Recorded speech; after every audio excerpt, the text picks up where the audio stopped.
Olá, a paz do Senhor. Quero estar compartilhando com você uma porção da palavra do Senhor. O texto de hoje se encontra no livro de Gênesis, capítulo 3, verso 9 e 10. Está escrito assim: E chamou o Senhor Deus a Adão e disse-lhes: Onde estais? E ele disse: Ouvi a tua voz soar no jardim e temi, porque estava nu e escondi-me. Só para você se localizar, o capítulo 3 de Gênesis relata a queda do homem. Foi quando o homem pecou pela primeira vez por causa da sua desobediência e comer do fruto proibido, do fruto do conhecimento do bem e do mal. E até então, até antes da sua queda, o homem não estava sujeito a doenças, a sentimentos ruins, medo, não estava sujeito à morte. E após a sua queda, ele ficou sujeito a essas situações. E se você, como a gente acabou de ler, no verso 10, quando Adão responde ao chamado do Senhor, ele disse: Eu tive medo. Em algumas versões vai estar escrito medo, na minha está como temi, mas dá o mesmo significado. Ele teve medo. Então foi a primeira vez que a gente pode perceber que o medo tomou conta do homem. E veja, não é tomar conta que dominou. Foi a primeira vez que alguém declara que teve o sentimento de medo. E aí você pode perguntar, mas o que é medo? A definição de medo é sentimento de insegurança em relação a uma pessoa, a uma situação, objeto, ou até mesmo um animal. É um estado afetivo suscitado pela consciência de perigo.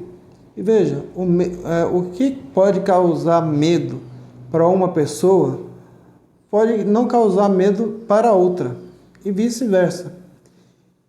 E dentro da Bíblia, a gente vê muitos relatos e situações em que o povo, ou uma pessoa em si, passou por um momento de medo, por um momento de insegurança. Lá em Números, capítulo 13 e capítulo 14, ali temos um relato bastante conhecido. No capítulo 13 de Números, foi quando Moisés separou 12 espias para espionar a terra de Canaã, para que eles conhecessem e vissem como era a situação na terra. E quando voltassem era para passar um relatório do que eles viram e do que não viram. Quando eles voltaram e começaram a passar o relatório, 2 dos espias, Josué e Caleb, passaram um relatório positivo. Porém, 10 dos espias passaram um relatório negativo, só pondo defeito naquilo que eles viram, falando que viram gigantes, falaram que o povo que habitava a terra era mais numeroso que eles, só mostrando os lados negativos. Até falaram alguma coisa de pontos positivos, que realmente a terra manava leite e mel, mas eles focaram demais nos pontos negativos. Aí o povo em peso ficou com medo daquela situação simplesmente por causa do relatório. Isso mostra como eles ficaram inseguros com aquilo. Aí o medo praticamente tomou conta, paralisou o povo. O povo, ao invés de ouvir o relato e os conselhos de Josué e Caleb, não, eles ficaram com tão medo que eles não quiseram nem saber do que os outros dois estavam dizendo. Eles chegaram ao ponto do povo dizer: vamos escolher outro líder, um novo líder, e vamos regressar para o Egito. Só para você ter ideia a que ponto o medo chegou no povo. Praticamente paralisou o povo. E no Novo Testamento, lá no livro de Mateus, no capítulo 14, do verso 24 ao 32, uma outra passagem também muito conhecida, que foi quando Jesus andou sobre o mar. E Pedro, corajoso, como ele sempre foi metido a querer fazer as coisas, falou: Senhor, se for tu, manda eu andar por sobre as águas. Disse: Senhor, então vem. Só que chegou num certo ponto que ele começou a olhar as circunstâncias, começou a olhar o barulho da água, começou a olhar o barulho dos ventos, Ele começou a sentir medo e perdeu o foco do Senhor. E nesse momento que ele perdeu o foco, ele começou a afundar. Foi quando o Senhor, que ele pediu até socorro, e o Senhor o socorreu. Veja, nos dois casos, o medo dominou, tomou de conta, tanto do povo quanto de Pedro. Você pode perguntar, mas o que tem isso a ver com a gente hoje em dia?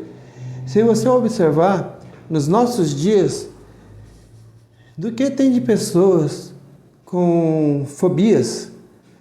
Não tem muita gente com fobias. A gastrofobia, que é medo de local fechado. Tem a aracnofobia, que é medo de aranhas. Então tem vários tipos de medos. E muita gente tem tanto medo de um objeto, de uma pessoa, de um animal, que paralisa. Ela fica ali parada, ela fica em estado de choque, muitas vezes começa até a suar de tanto medo daquele objeto, ou daquela pessoa, da situação, enfim, daquilo que causa medo nela. E nós, como servos do Senhor, não podemos deixar ser dominado pelo medo. Nós devemos enfrentar o medo, confiado que o Senhor é conosco. Se você está tomando frente, vai tomar frente de alguma coisa, vai ser assumindo uma liderança, ou tem alguma função a cumprir, e você sabe que você chegou ali porque Deus te colocou ali, e está com medo em prosseguir, meu amigo, não tenha medo. Fale com Deus e Ele vai estar com você. Isso é certeza, é promessa. Deus ele está conosco a todo momento, em qualquer circunstância, em qualquer época que a gente está passando, em tempo de crise, em fora de crise, Deus está com a gente, não importa a circunstância. O que nós não podemos fazer é deixar o medo dominar a nossa vida. É nós que devemos dominar o medo, e não o medo dominar a gente.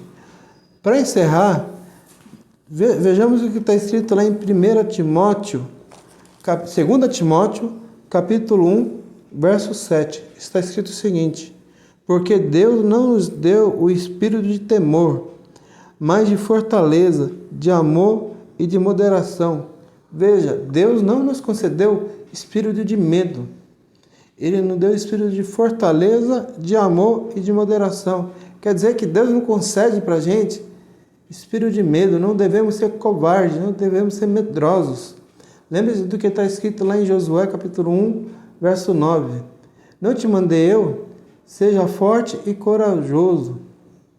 Quer dizer, se Deus está te colocando você para fazer alguma coisa, está te dando a função de líder, alguma obra a ser feita, não tenha medo, não deixa a obra parar, não deixa fazer aquilo que foi te dado, ficar paralisado por causa do medo. Domine esse medo, ora, peça a Deus e Ele vai te ajudar a prosseguir, a fazer aquilo que você tenha que ser feito. Então que você medite nisso que eu estou dizendo. Não tenha medo.